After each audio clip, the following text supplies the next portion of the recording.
এই যুগৰ প্ৰেমতকৈ 100 টকীয়া LED বাল্বে বেছি দিন লাষ্টিং কৰে। এই জীৱনত এটা দুটা প্ৰেম কৰিলো, কিন্তু এটা প্ৰেমো 2-3 দিনতকৈ বেছি নিটিকিল। এজনী ছোৱালীৰ লগত মই 4টা আইডি খুলি প্ৰেম কৰিছিলো।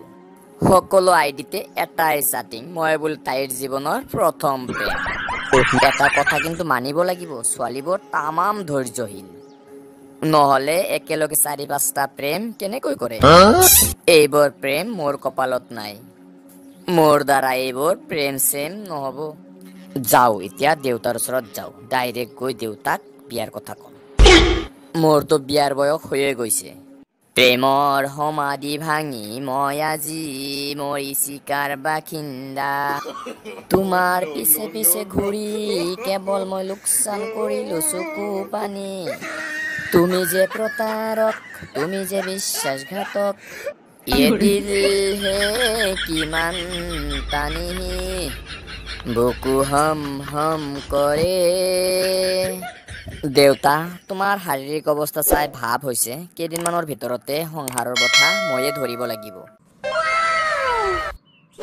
ঘৰ সংসাৰত যিমান কাম আছে সকলোবোৰ মই অকলেই কৰিব লাগে, তোক বিচাৰিয়ে পোৱা নাযায়। তই ধৰিবি সংসাৰৰ কথা, হৈছে কি তোৰ? নহয় দেউতা, তোমাৰ শৰীৰৰ ফালে চাব পৰাই নাযায়, তোমাৰ বহুত বয়স হৈ গৈছে। মই তোমাৰ ইমান ডাঙৰ এজন ল'ৰা, কিন্তু কোনো কাম কাজ নকৰো। এতিয়াতো তোমাৰ বয়স হৈ গৈছে দেউতা, সেয়ে মই সংসাৰৰ কথাটো ধৰিব বিচাৰো। তেনেহলে এটা কাম কৰ, কোৰ খুন্তি বাল্টি লৈ এতিয়াই ওলা, জলকীয়াৰ খেতিত পানী সিঁচিব লাগিব। ওচৰৰ জলকীয়া খেতি কিমান যে ধুনীয়া হৈছে, কিন্তু আমাৰ জলকীয়া খেতি শুকাই গৈ খেৰৰ দৰে হৈ গৈছে। আমি বাপেক পুতেক দুয়োজন মিলি এতিয়াৰ পৰাই যদি আমাৰ খেতিত মনোযোগ দিওঁ, তেন্তে আমাৰ খেতি আটাইতকৈ ভাল হ'ব। বল যাও, পানী সিঁচি আহো। দেউতা, মই তোমাক ক'লো কি আৰু তুমি বুজি পালা কি? মই তোমাক ক'লো তুমি মোক এটা বিয়া কৰাই দিয়া। বিয়া কৰাই দিয়াৰ পিছত মই সংসাৰৰ কথা ধৰিম। তুমিচোন বিয়া কৰোৱাৰ পিছতহে সংসাৰৰ কথা ধৰিছা। তেনেহলে মোক বিয়া কৰোৱাত সমস্যা ক'ত? বাপেক চায়েতো পুতেক। ঐ, তই পুতেক হৈ বিয়া কৰোৱাৰ কাৰণে দেউতাৰ লগত পলিচি খাটাই আছা?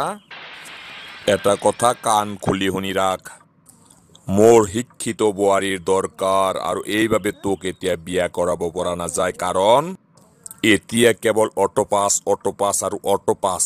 আৰু তই বিচৰা নেকি মই চাই চিন্তি অটোপাছ ছোৱালী বোৱাৰী বনাই আনিম? দেউতা, ময়োতো অটোপাছ, তেন্তে সমস্যা ক'ত?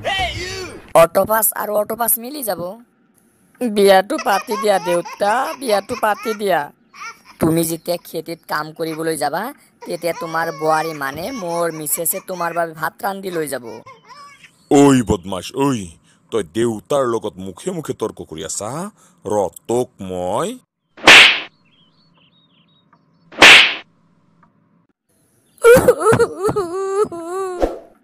মই ধেমালি কৰি দেউতাক বিয়াৰ কথা কলো, এতিয়াচোন কাণেৰে কমকৈ শুনি আছো। আচ্ছা, এতিয়া আপোনালোকে কওকচোন, মই অটোপাছ কৰি বিয়া পাতিব খুজি কিবা ভুল কৰিছো নেকি?